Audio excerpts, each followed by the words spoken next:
yo darle las gracias a ustedes por abrirme este espacio y estar aquí porque yo trabajo en un tercer nivel. Entonces yo veo las complicaciones de todas las cosas que ustedes no pueden resolver o que las personas no pueden resolver en un nivel uno o 2. Entonces, digamos que quiero pues enseñarles algo a ustedes acerca de esto. Ustedes saben más que yo porque ustedes en nivel 2 manejan todas las patologías del dolor abdominal, apendicitis, colecistitis. Yo en cambio casi nunca opero un apéndice, casi poco hago vesículas, pero sí opero más las complicaciones. Entonces voy a darles esta charla, ustedes pueden levantar la mano y pueden hacer preguntas simultáneo y si ustedes quieren pues vayan copiando las preguntas, la hacen al final. Esta charla vamos a tratar de que quede en YouTube grabada para que la puedan ver después. Entonces arrancamos. Ustedes cuando sean médicos, ustedes van a dar cuenta que cuando están en el servicio de urgencia van a ver que los pacientes les consultan por dolor abdominal. Es una causa frecuente de dolor abdominal. 2/3 requerirán manejo médico y una tercera parte cirugía. Las causas de abdomen varían según el país, la región, el nivel de atención donde trabaje, la edad, el género. Si ustedes trabajan, por ejemplo, en EMI o en una institución de atención domiciliaria, en la cual atiendan hogares geriátricos o tengan una población mayor, pues va a tener diferentes patologías. Por ejemplo, aquí en Colombia no tenemos quistes hiatídicos. Todo eso va a depender de ustedes a qué grupo etario manejen en su principal población. Esta es una causa, digamos, esto es un registro que hizo el Hospital Universitario del Valle hace muchos años, en la cual ellos recogieron cuáles fueron las causas de dolor abdominal más común, por qué consultaba a la gente. Y observen ustedes que el dolor abdominal inespecífico aparece primero, ¿sí? Primero. ¿Qué le duele al paciente? ¿Por qué le duele? Muchas veces no va a saber por qué le duele y el paciente se va a ir a la casa pues con un diagnóstico de dolor abdominal inespecífico. ¿Por qué? Porque no sabemos la causa de ese dolor. Segundo, la más común, apendicitis, patología biliar, colitiasis, colecistitis, obstrucción abdominal o intestinal, enfermedades ginecológicas, urológicas, la úlcera péptica perforada, el cáncer, la enfermedad diverticular. Este registro es de hace muchos años. Puede que hoy día haya cambiado. Sin embargo, pues ustedes deben saber o notan qué es lo que más ven en su servicio de urgencias. Cuando ustedes hacen una buena historia clínica, hacen una buena anamnesis y complementan con el examen físico, ustedes pueden llegar hasta el 80% de veces en el diagnóstico de ese paciente. Yo siempre les digo a ustedes, siempre, una buena historia clínica. ¿A qué paciente me estoy enfrentando? ¿De dónde viene? ¿Dónde vive? ¿Con quién vive? ¿En qué trabaja? Siempre cómo le inició el cuadro, cuántos días ya ese dolor, ese dolor es agudo, ese dolor es crónico, ha consultado varias veces, es primera vez que le pasa, los asociados, siempre hacer una buena historia clínica para que ustedes tengan mayor facilidad a llegar al diagnóstico. Yo creo que los pongamos en diferentes escenarios clínicos, ¿sí? Yo trabajé en un centro de salud cuando fui médico general y no tenía acceso ni a exámenes ni a consulta especializada. Trabajaba en un centro de urgencia, entonces me consultaban los pacientes. Habrá médicos que trabajan en tercer nivel, que tienen el cirujano al llamado, o en un segundo nivel que hay cirujano. Entonces, pongamos siempre en los escenarios diferentes. Entonces, por ejemplo, a mí me llegaba un paciente con mucho dolor, doblado, no podía hablar. ¿Cómo hace uno en ese caso para hacer una buena historia clínica? Pues entonces, en el caso, ¿qué hacemos? Lo hidratamos, le ponemos analgésico y esperamos que el dolor mejore para posteriormente, sí, hacer una adecuada anamnesis y preguntarle qué le pasa al paciente. Ustedes deben tener en cuenta esto. Enfermedades graves pueden presentar signos y síntomas moderados. Y enfermedades que no son graves pueden presentar síntomas severos, ¿sí? Aquel paciente que se retuerce del dolor, que grita, que llora, ¿sí? Que refiere mucho dolor, pueden obtener una enfermedad grave. Y aquel paciente en el cual ustedes lo examinan, ven los signos vitales, ven otros parámetros, ese paciente puede estar más grave. Hablamos, por ejemplo, de la isquemia mesentérica, ¿sí? Aquel paciente que ustedes tienen mucho dolor, lo palpan, pero no encuentran nada al examen físico, ¿sí? Pero el paciente que tiene mucho dolor, que no se deja tocar, que está doblado, como la urolitiasis puede que sea una enfermedad pues, de curso leve. Entonces, siempre tener en cuenta estos ítems. La edad. Los adultos mayores, los abuelos, siempre tienen mayor posibilidad de terminar en cirugía. El género. Aquí sí, digamos, hay que tener en cuenta, por ejemplo, el género femenino. En las mujeres ya se agranda todo el arsenal diagnóstico, ya se amplía. Y si la mujer está en edad reproductiva, pues aún más. Siempre hay que considerar la patología ginecológica, siempre. Una EPI, un embarazo ectópico roto, un quiste torcido de ovario, una ovulación dolorosa o endometriosis. Entonces, si yo les pregunto a ustedes aquí, en estas dos imágenes, ustedes ven aquí dos abdómenes, ¿sí? Este que está distendido y este que está de manera igual distendida. ¿Qué diferencia? Entonces siempre nosotros comenzamos con la inspección, siempre observamos, nosotros los médicos somos buenos observadores, estamos viendo qué tiene ese paciente, cómo lo veo, cómo entra al consultorio, cómo marcha, cómo habla. Y si yo levanto la camisa y valoro el abdomen, observo que este abdomen es un abdomen que está distendido, ¿sí? Que está distendido. ¿Tendrá agua o tendrá aire? Pues entonces yo le pregunto al paciente, hago la anamnesis, si este señor de acá, de la izquierda, me dice, hace 5 días no hago deposición, no tengo flatos, vomito, me duele el abdomen, pues probablemente esto se trate de una obstrucción intestinal y este abdomen esté lleno de aire. Y si al examen físico hacemos la percusión, vamos a encontrar que es un abdomen resonante. Además de eso, miren el ombligo, aquí es un ombligo excavado. O sea que posiblemente este paciente tenga un cuadro agudo de obstrucción intestinal. Esto se escucha un poco entrecortado, es muy suave. ¿Qué pasó? ¿No tengo buen sonido? Se escucha muy suave, Do. Ay, ¿cómo así? Y allí, Incluso cambié de dispositivo para ver, pero es lo mismo, muy suave. listo. John, ¿cómo me escuchás vos? ¿O el resto?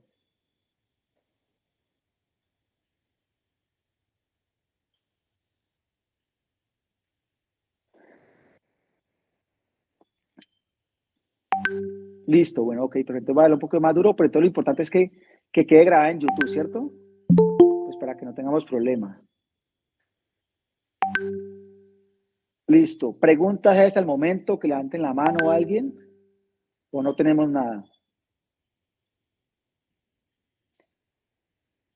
Listo.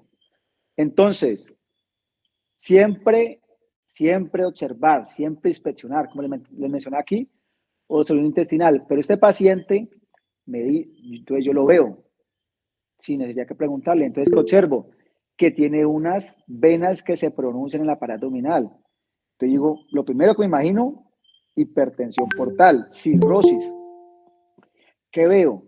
Veo unas cicatrices aquí, unos puntos, ¿sí?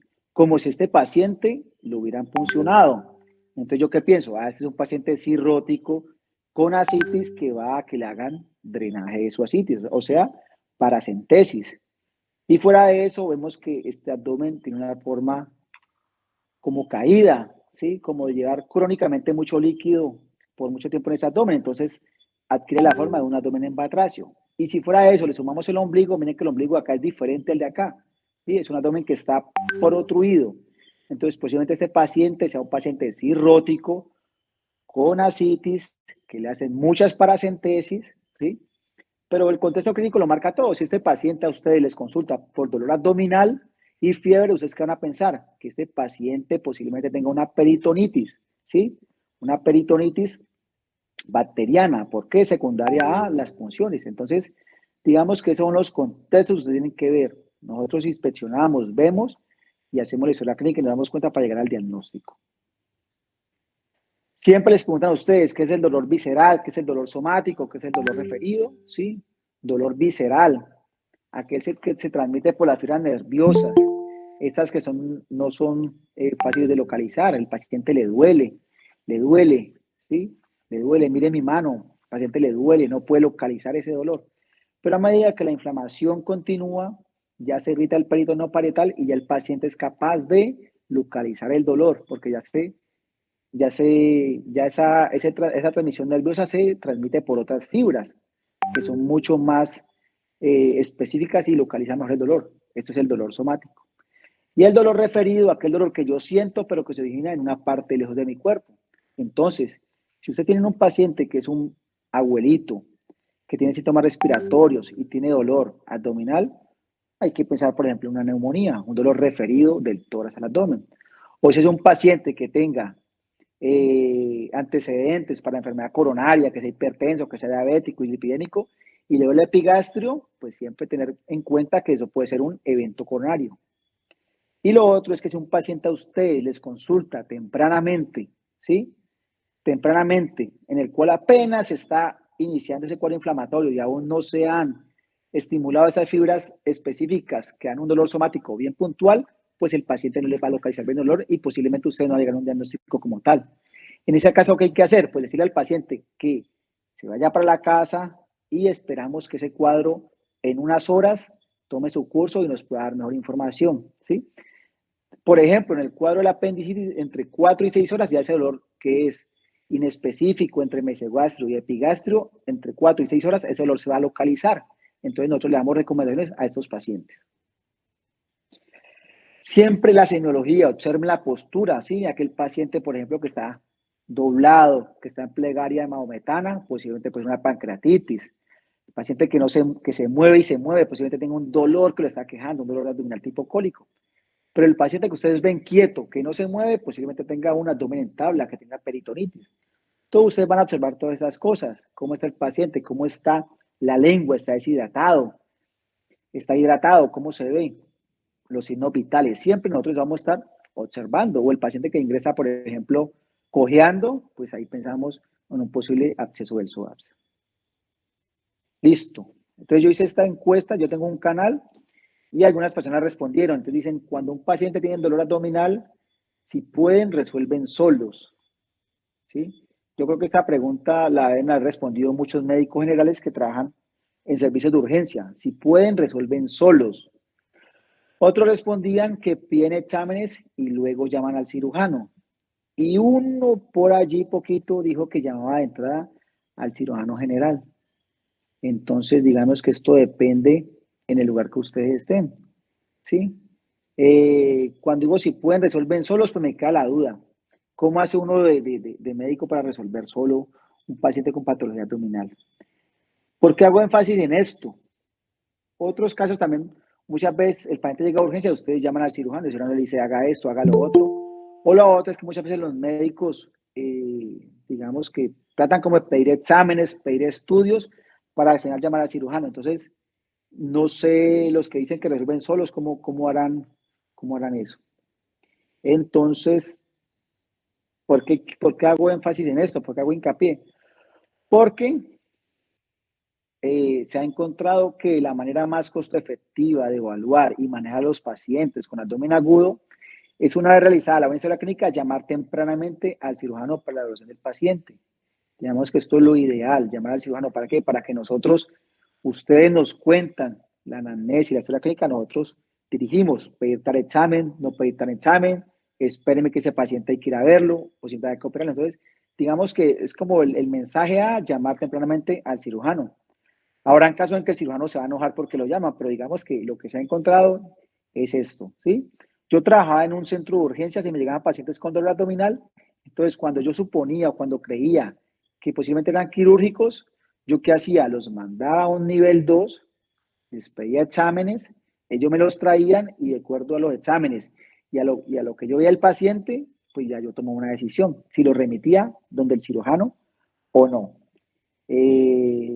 O cuando el cuadro era muy diciente, cuando el médico clínico me decía a mí, no, aquí puede haber algo, pues yo qué hacía, lo mandaba directamente a la remisión con el cirujano. Entonces, el mensaje es este, llamar al cirujano, llámenlo.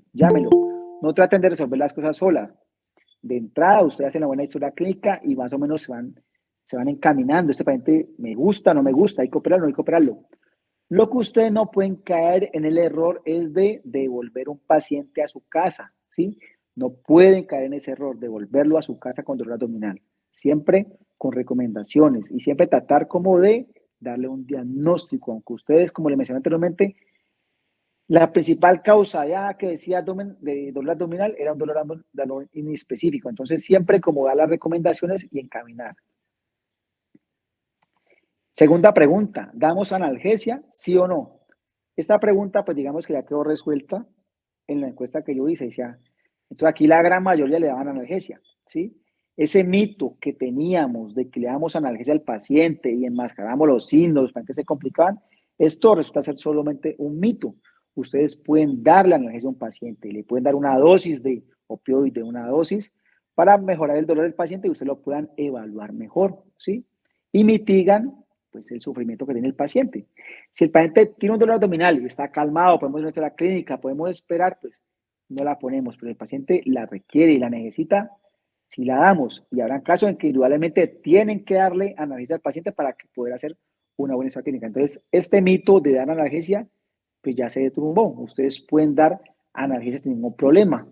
Existen revisiones sistemáticas, hasta Cochrane ya también tuvo una revisión que concluyó lo mismo. El uso de analgésicos opioides no aumentó el riesgo de diagnóstico erróneo ni aumentó el riesgo de que se tomaran decisiones de tratamiento incorrecto. Entonces, ustedes pueden, un paciente, darle medicamento para el dolor, pueden evaluarlo. Si el paciente me llega con dolor abdominal, me llegó, yo he visto la clínica, estoy dudoso, ¿qué puede ser? ¿Qué hago? Le pongo dosis de opioide, le puedo pedir unos exámenes paraclínicos que me ayuden.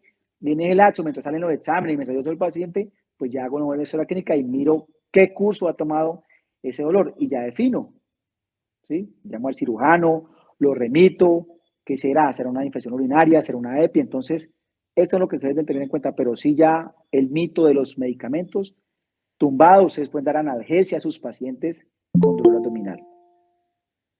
Voy a poner este caso y John, si puedes darle el micrófono a alguien para que alguien opine, me gustaría escucharlos. ¿Listo? Hagamos esto. ¿Cuánto tiempo? Llevamos como 20 minutos para que aquí interactuemos un poquito. ¿Sí? Son dos casos clínicos que les traje a ustedes de casos de la vida real. Entonces, es una mujer de 27 años.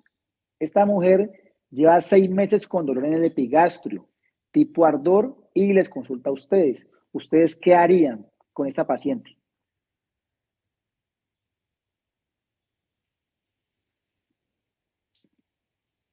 Alguien que se arriesgue, alguien que hable por allá, alguien que se arriesgue. Todo esto es para que aprendamos y para que aprendan ustedes principalmente. Entonces, una mujer de 27 años que lleva 6 meses consultando por dolor en el epigastrio, tipo ardor. Entonces, ustedes, ¿qué piensan? ¿Qué se imaginan de entrada que tiene esta paciente? ¿Y qué harían? Alguien que se arriesgue por allá.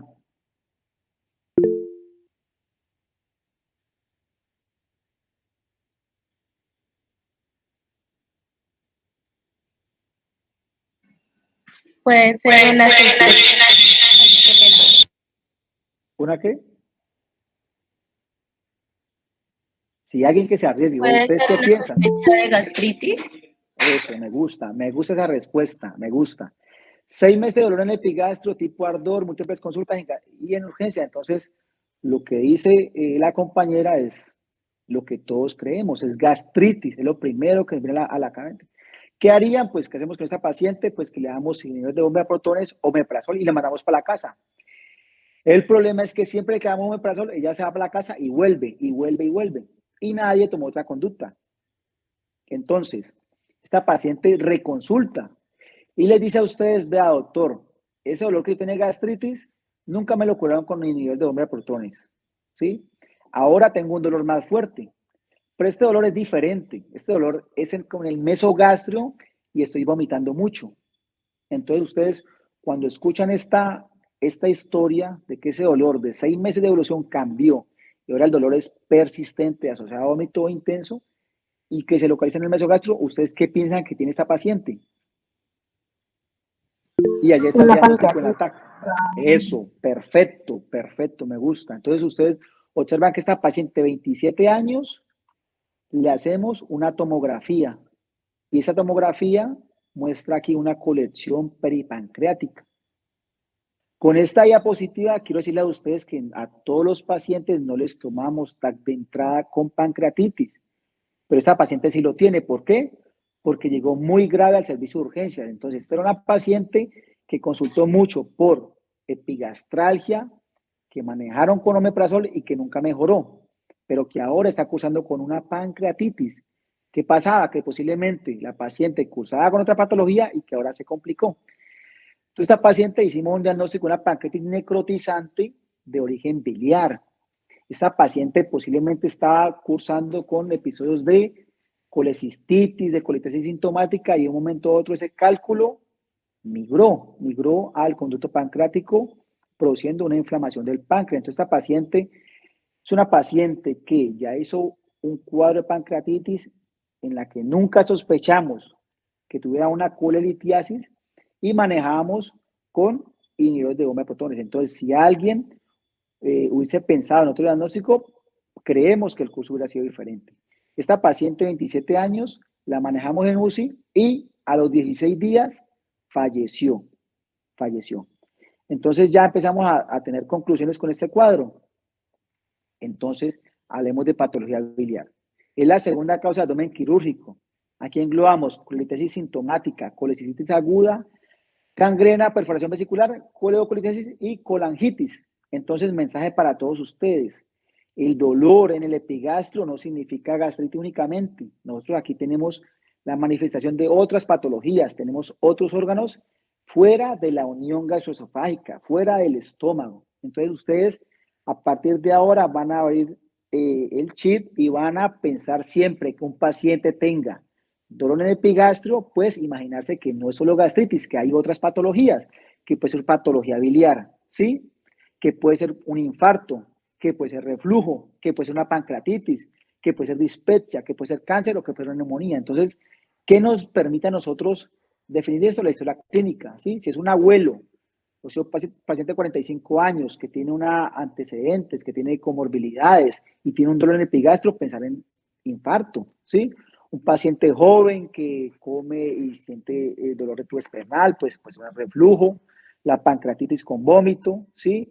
Un paciente que ha perdido peso. Entonces, el mensaje que yo quiero darles con este caso, con este paciente a ustedes, es que siempre piensen diferente a la gastritis con un dolor en el epigastrio.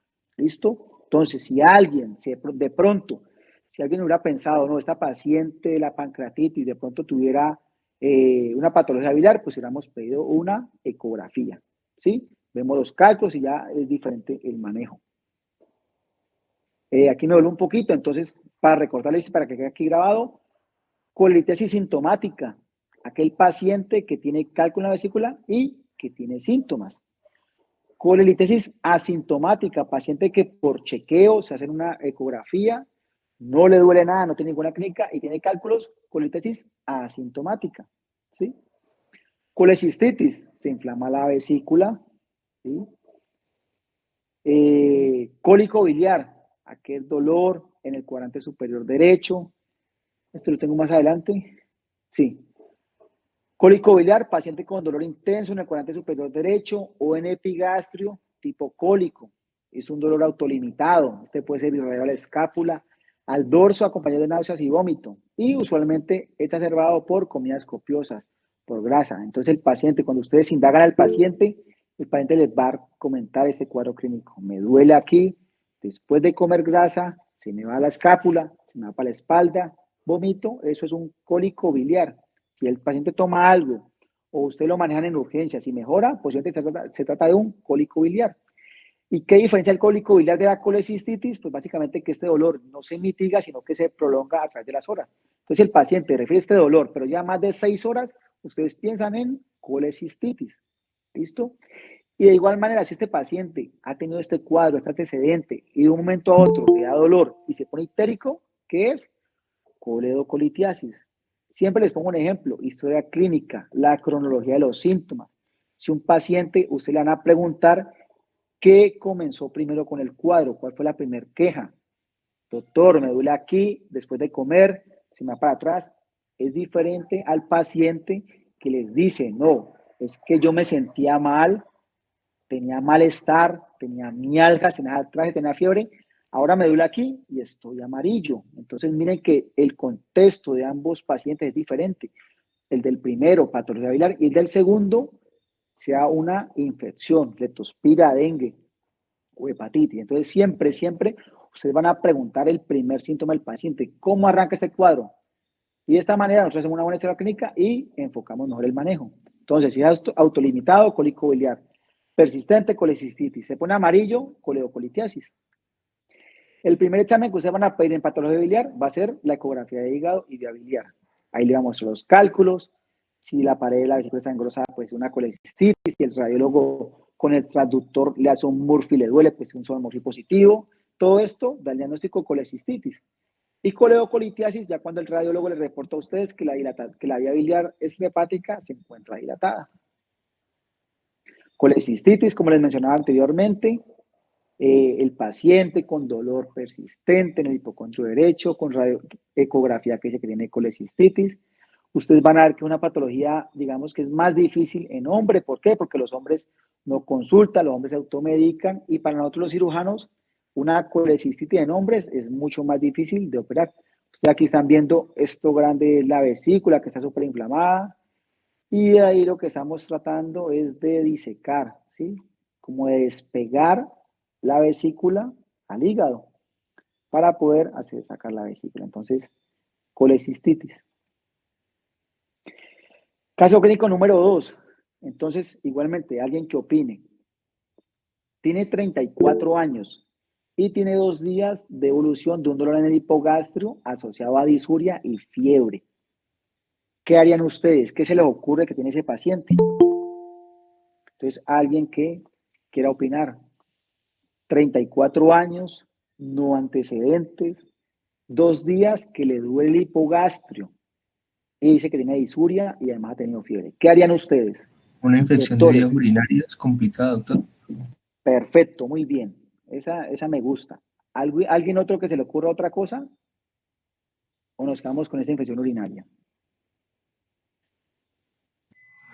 Dice fiebre, ¿cierto? Probablemente podríamos pensar si en una infección urinaria, pero más como hacia una pielonefritis.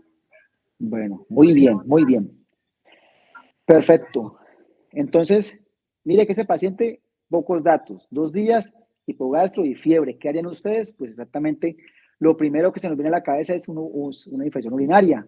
¿Cómo confirmamos la infección urinaria? Pues con un uroanálisis y vemos que tiene leucocitos, 3 cruces, nitritos negativos. Entonces, ¿qué decimos? No, este paciente tiene una infección urinaria. ¿Sí? ¿Por qué? Porque tiene disuria. Entonces me devuelvo. Tiene 34 años. Es un hombre. Antecedentes negativos. Él no les está diciendo a ustedes que tiene un antecedente, una malformación urogenital, que nació con las valvas posteriores o que ha tenido infecciones urinarias a lo largo de su vida. Entonces, tener en cuenta esto. Ese señor no tiene antecedente alguno de infección urinaria, tampoco tiene una malformación urogenital. 34 años, probablemente sano, pero hace disuria. Entonces, continuemos. Perfecto, entonces alguien dijo, no, este señor tiene una infección urinaria. Y le mandó cefalexina 500 miligramos cada 8 horas por 5 días y lo manda para la casa con diagnóstico de infección urinaria. Y el señor vuelve al 5.º día y ustedes lo ven peor, deshidratado, con una frecuencia cardíaca de 120 y le dice, doctor, estoy mal y ahora lo que tengo es diarrea. ¿Qué harían ustedes? ¿Qué piensan? Alguien que se arriesgue y diga, ¿qué haría o qué piensa de este cuadro? Entonces, disuria, fiebre, dolor epigastrio, le damos antibiótico para infección urinaria, pues ese paciente no mejora, sino que viene peor. Y lo nuevo de ahora es que tiene diarrea. ¿Qué piensan ustedes? ¿Qué se le ocurre a alguno decir?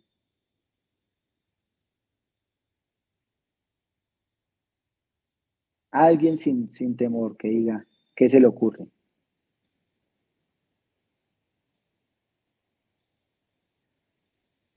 Profe, pues yo analizaría por la frecuencia cardíaca que está empeorando su cuadro infeccioso porque pues claramente tiene síntomas constitucionales, o sea, la frecuencia cardíaca aumenta de la deshidratación, podría ser una injuria renal o una lesión renal que está presentando ahí debido al tratamiento equivocado de la infección urinaria inicialmente y esta diarrea, pues yo lo asociaría, digamos, que a esa, no se podría decir como éstasis de líquidos que está ahí en el riñón, pero sí yo como que lo asociaría a que esa imposibilidad de drenar este líquido, pues el cuerpo busca mecanismos fisiopatológicos para eliminar este líquido, ¿no? Sí, perfecto, muy bien. ¿A alguien se le ocurre otra cosa? ¿Por qué tendrá diarrea este señor? ¿Por qué viene peor? ¿Por qué los antibióticos no le funcionaron? ¿Y por qué ahora viene con diarrea? ¿Por qué será? ¿Mm? Diarrea asociada a antibióticos. Perfecto, muy bien. Entonces les voy a contar qué pasó con este paciente. Este paciente nos llegó a nosotros, me llegó a mí en un turno, me llegó después de 5 días, yo lo evalué y al examen físico tenía un dolor abdominal, tenía defensa abdominal, tenía leucocitosis, tenía como 30.000 leucos y yo lo llevé a cirugía. Este no es el paciente. Este es un ejemplo que me regalaron. Aquí lo que les estoy mostrando es que este es el ciego, ¿sí? Este es el ciego y todo esto es como una masa del apéndice, dependiendo. Lo que nosotros conocemos como plastrón apendicular. Entonces, me devuelvo para comentarles la respuesta de este caso. Este era un paciente que, bueno, ¿cómo les resumo mejor el caso? En este caso, voy a dar esta diapositiva para comentar este caso. Este era un paciente que lo operamos, ¿sí? Le hicimos una laparotomía y encontramos que salía mucha pus de su cavidad, tenía como 1 litro de pus en la cavidad. Cuando lo operamos, encontramos que tenía el apéndice encima del domo de la vejiga, ¿sí? Este paciente, por eso era que tenía disuria, porque tenía el apéndice sobre el domo de la vejiga. Y por eso era que tenía leucocitos en la orina. Por eso tenía. Este señor nunca hizo dolor migratorio, hizo un dolor localizado en el hipogastrio por una apendicitis, la cual se perforó y produjo peritonitis. Entonces, ¿qué quiero decirles yo a ustedes con este caso que les acabo de mencionar? Es que la apendicitis, si bien es cierto que ustedes cuando lean apendicitis van a encontrar que es un dolor migratorio, aquel paciente que arranca con dolor en el mesogastrio y luego se localiza en la fosa ilíaca derecha, es sugestivo de apendicitis. Pero miren ustedes que este paciente nunca hizo dolor migratorio, nunca lo hizo. ¿Qué hizo? Dolor en el hipogastrio con disuria. ¿Por qué hizo esta manifestación? Pues porque el apéndice, la punta, estaba sobre el domo de la vejiga. Entonces, con esto quiero decirle a ustedes, cuando le hagan la pregunta, ¿cómo es el cuadro clínico de la apendicitis? Ustedes van a responder, depende. ¿De qué depende? De dónde esté la punta del apéndice. Porque si bien es cierto, en el 60% ese dolor es migratorio, de aquí el mesogastro a la fosa ilíaca derecha, en muchos casos ese cuadro no va a ser igual. Cuando nosotros tenemos un cuadro clínico como este, pues va a ser muy fácil diagnosticar una apendicitis. Y la apendicitis es una de las cosas que ustedes más se van a enfrentar, ¿sí? Más se van a enfrentar. Entre más tiempo transcurra los síntomas, pues va a haber mayor riesgo de perforación. Si este paciente tiene apendicitis y no lo operamos, nos demoramos, pues se va a complicar, se va a perforar y va a tener más complicaciones. Diarrea en peritonitis. Entonces, este otro concepto que quiero enseñarle a ustedes es que aquellos pacientes que cursan con peritonitis, ustedes lo van a encontrar con diarrea. Entonces, la diarrea es un indicativo de que el paciente puede tener peritonitis. Entonces, si el paciente viene con dolor abdominal, con fiebre, y luego está con abdomen agudo y tiene diarrea, posiblemente la diarrea sea por peritonitis, ¿sí? Se produce por inflamación, por infección, por toxinas y productos inflamatorios y por la misma irritación puede ser de la peritonitis al intestino. Entonces se mueve más rápido y hay diarrea. Entonces tengan presente este tópico de la diarrea en los pacientes con peritonitis. Diferente al cuadro del paciente que se come un alimento, hace distensión, hace dolor, vómito y diarrea. Es completamente diferente. Aquí la diarrea sí puede ser por una enfermedad gastrointestinal. Bueno, y con eso quería comentarles esto, ¿sí? Porque la diarrea es un indicativo de peritonitis. Y lo he visto muchas veces confunden esto, ¿sí? Gastroenteritis, cuando lo que estamos viendo es que la diarrea se ha producido por peritonitis.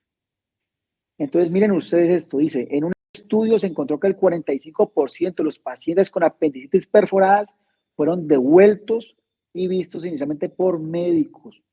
¿Por qué? Porque ustedes son los primeros que ven a los pacientes, ¿sí? Entonces se encontró que, miren, una alta tasa de los pacientes que complicamos pues habían sido vueltos para la casa. Este paciente que yo les dije a ustedes me llegó al 5.º día y tenía mucha peritonitis, quedó por abdomen abierto, pero pues digamos que la causa de esos síntomas era que la punta estaba en el domo de la vejiga. ¿Cómo sabíamos eso? Pues no lo sabíamos. Si lo hubiésemos tomado un TAC, no hubiéramos dado cuenta. Pero si el paciente consulta y no mejora, posiblemente tenga que decirle que reconsulte y ustedes remitirlo lo más tempranamente posible. La apendicitis en hombre es muy fácil de diagnosticar, es muy fácil. Si un hombre tiene 20 años, dolor en el mesogastro, migra a la fosa ilíaca derecha, tiene vómito y tiene fiebre, pues no hay duda que posiblemente se trata de una apendicitis. Pero esto no es tan fácil en las mujeres. ¿Por qué? Pues porque las mujeres en edad reproductiva pueden tener otras patologías, especialmente ginecológicas. Entonces, siempre hacer una monitoreo clínica, realizar tacto vaginal y tener en cuenta esas patologías. ¿Sí? En las mujeres un reto diagnóstico. Ustedes la ecografía la pueden pedir, les puede servir en apendicitis, les puede dar ayuda, pero muchas veces recuerden que eso es operador dependiente. Si el radiólogo no ve el apéndice, hay mucho gas, pues le va a decir que no ven nada. A diferencia de la tomografía simple y contrastada, que sí tiene mayor sensibilidad y especificidad. Y aquí, digamos que en muchos casos que nosotros tenemos duda para la apendicitis, pues tenemos que pedirla. Bueno, esta pregunta la hice a ustedes. Localización más frecuente del apéndice, muchos respondieron retrocecal y la literatura dice que es retrocecal. Pero yo qué he visto, lo que yo he visto en mi experiencia, yo opero todas las semanas, hago la paroscopia y siempre miramos el apéndice. Y yo le diré a ustedes que la retrocecal no es la más común. Sí, es la preileal. Entonces, ustedes aquí miren, aquí les estoy mostrando el ciego, siempre está fijo en la fosa ilíaca derecha, y el apéndice, la punta, es la que cambia de posición. Entonces, aquí les voy a mostrar con la pinza, esa es la tenia, y ve el apéndice, mira, ¿sí? La ven libre, ¿cierto? Aquí está libre, ¿sí? Está delante del ilion preileal, o sea que no es retrocecal. Si ustedes le hacen un examen, pues probablemente tengan que responder que sea retrocecal. Lo que yo hice en mi experiencia es que no es retrocecal, es pélvica o ileal o posileal. Retrocecal, muy poco. ¿Y por qué les hablo tanto de retrocecal o no retrocecal? ¿Por qué? Miren ustedes que el apéndice puede ser subhepática, ¿sí? Un paciente que nació con el apéndice acá arriba, haga dolor, va a ser un dolor en el cuadrante superior derecho. Ustedes van a pensar patología biliar. Si la tiene acá en la pelvis, pues van a pensar en una EPI. Si la tiene sobre el domo de la vejiga y síntomas urinarios, van a pensar en una infección urinaria. ¿Sí? Pero si el paciente la tiene retrocecal, escuchen ustedes, retrocecal, ¿qué es retrocecal? Que va a estar detrás del ciego.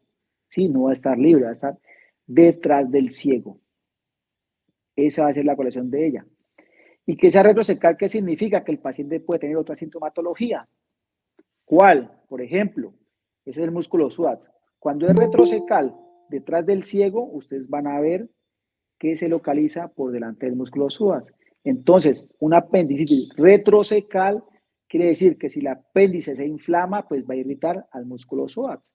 Entonces, el paciente puede tener una sintomatología diferente, puede tener un dolor lumbar, puede tener dolor a la marcha, puede tener fiebre, ¿sí? O el signo del psoas.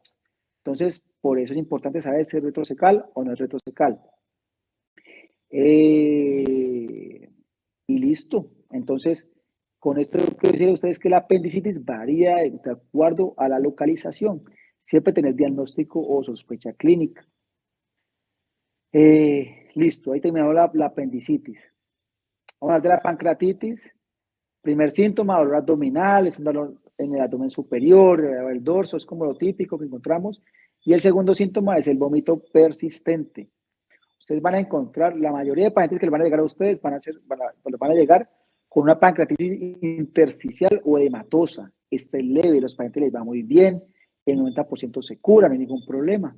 ¿Sí? Pero en la pancreatitis necrotizante les va a llegar a ustedes con la misma sintomatología, con mucho dolor, con vómito, pero si es necrotizante les va a llegar con hipotensión, con deshidratación, con taquicardia, taquipnea y posiblemente este paciente tenga o requiera otro manejo más agresivo en unidad intensivo. Ustedes en urgencia, siempre que tengan pancreatitis, o piden lipasa o piden amilasa, no tiene sentido pedir ambas, ¿sí? Recuerden ustedes que ambas tienen comportamientos diferentes, diamedas diferentes, aparecen en diferentes momentos y pueden durar más días en sangre. El primer estudio que ustedes piden al paciente con pancreatitis va a ser la ecografía. ¿Para qué? Para ver si hay cálculos o no hay cálculos. Si hay cálculos, establezco que es una posible pancreatitis de origen biliar. Y el TAC de entrada lo pedimos cuando queremos descartar otras causas de abdomen agudo. ¿Sí?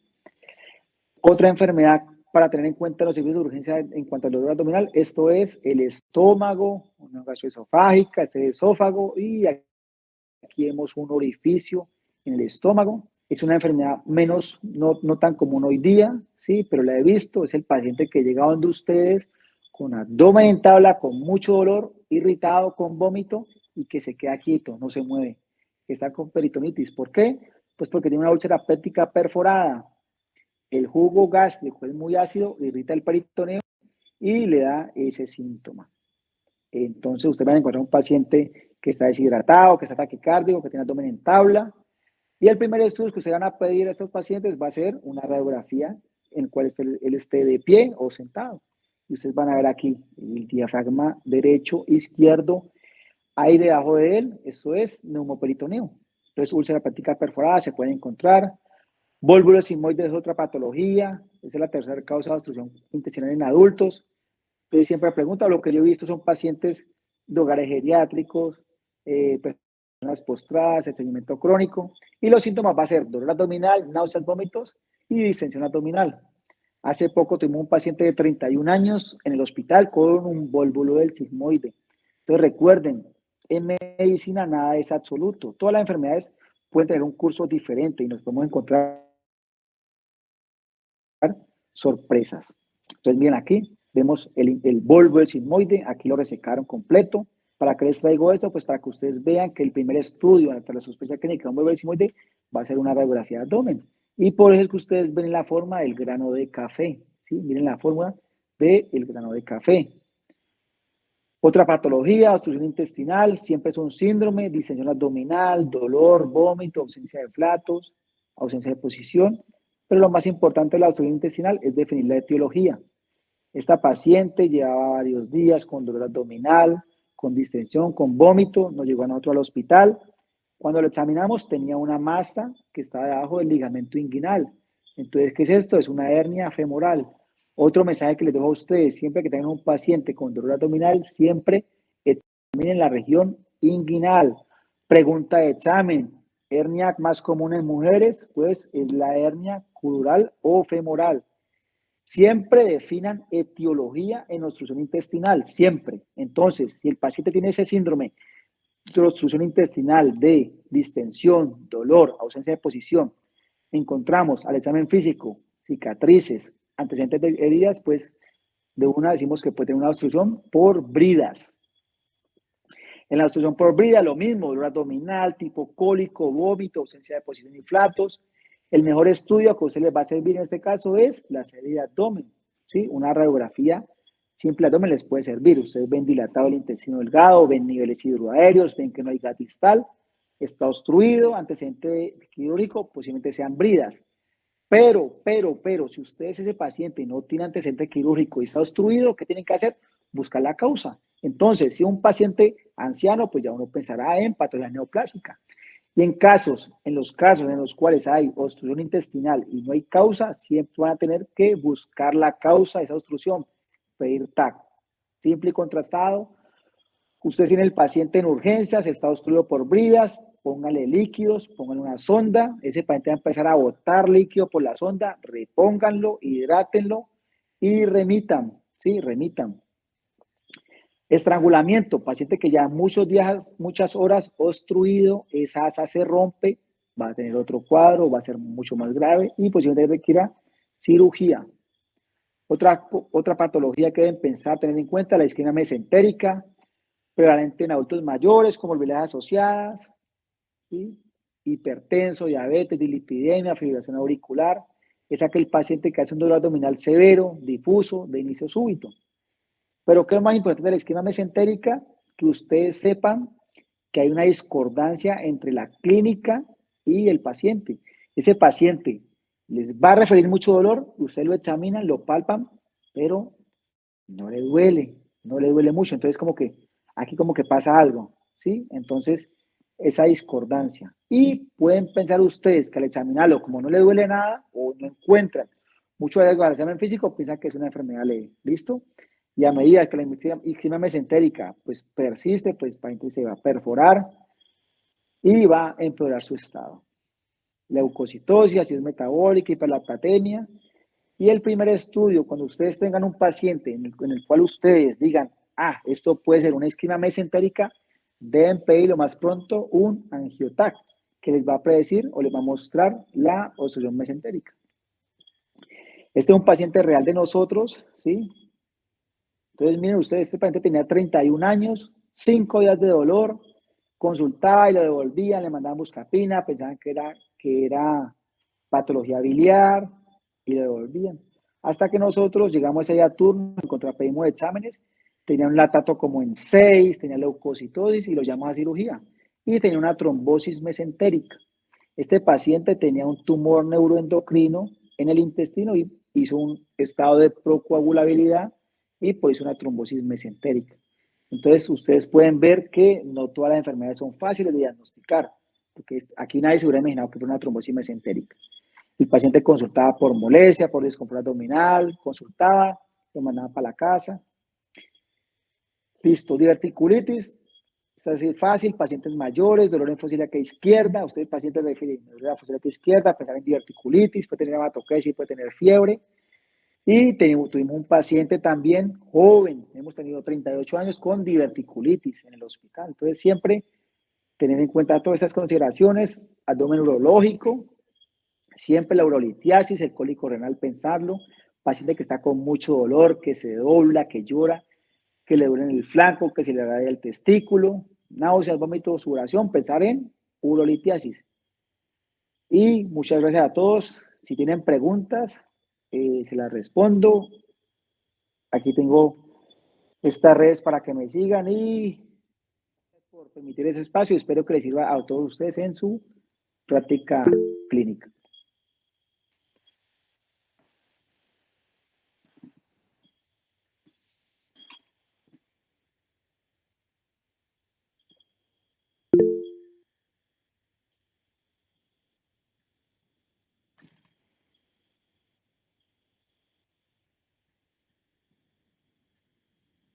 ¿No dejaron preguntas? Eso, listo.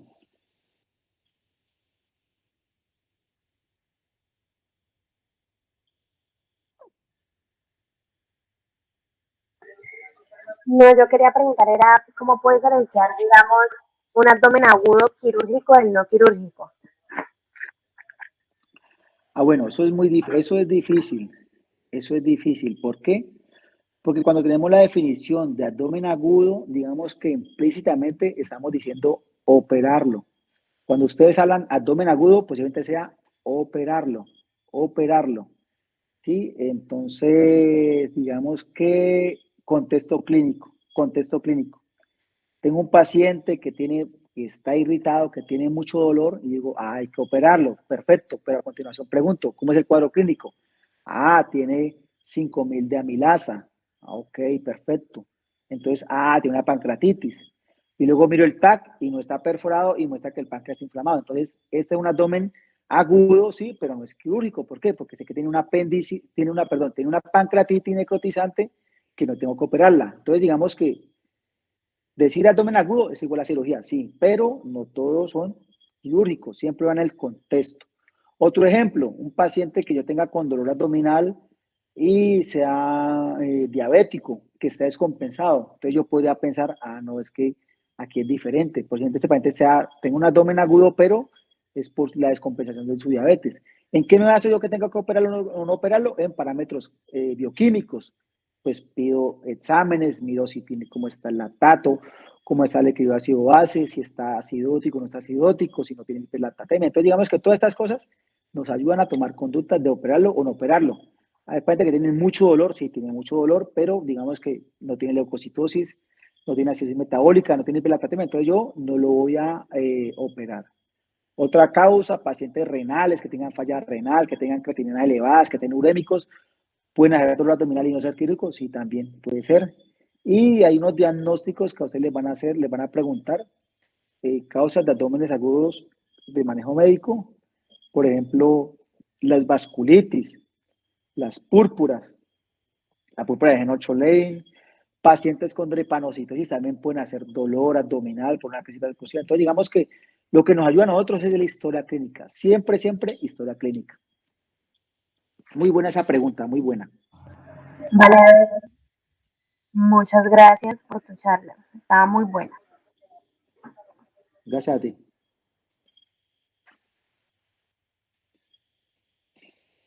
Sí. Siempre que usted escuche abdomen agudo es igual a irritación peritoneal. Irritación peritoneal es que hay algo que está irritando ese peritoneo. Principal causa, perforación de víscera hueca. ¿Eso qué significa? Que tenemos que operar. ¿Sí? Digamos que en términos de definición, sí, usted tiene que llevarse a la casa esta definición. Abdomen agudo es igual a cirugía. Sí tienen. Nosotros como cirujanos nos encargamos de saber si ese abdomen agudo es de cirugía o no es de cirugía.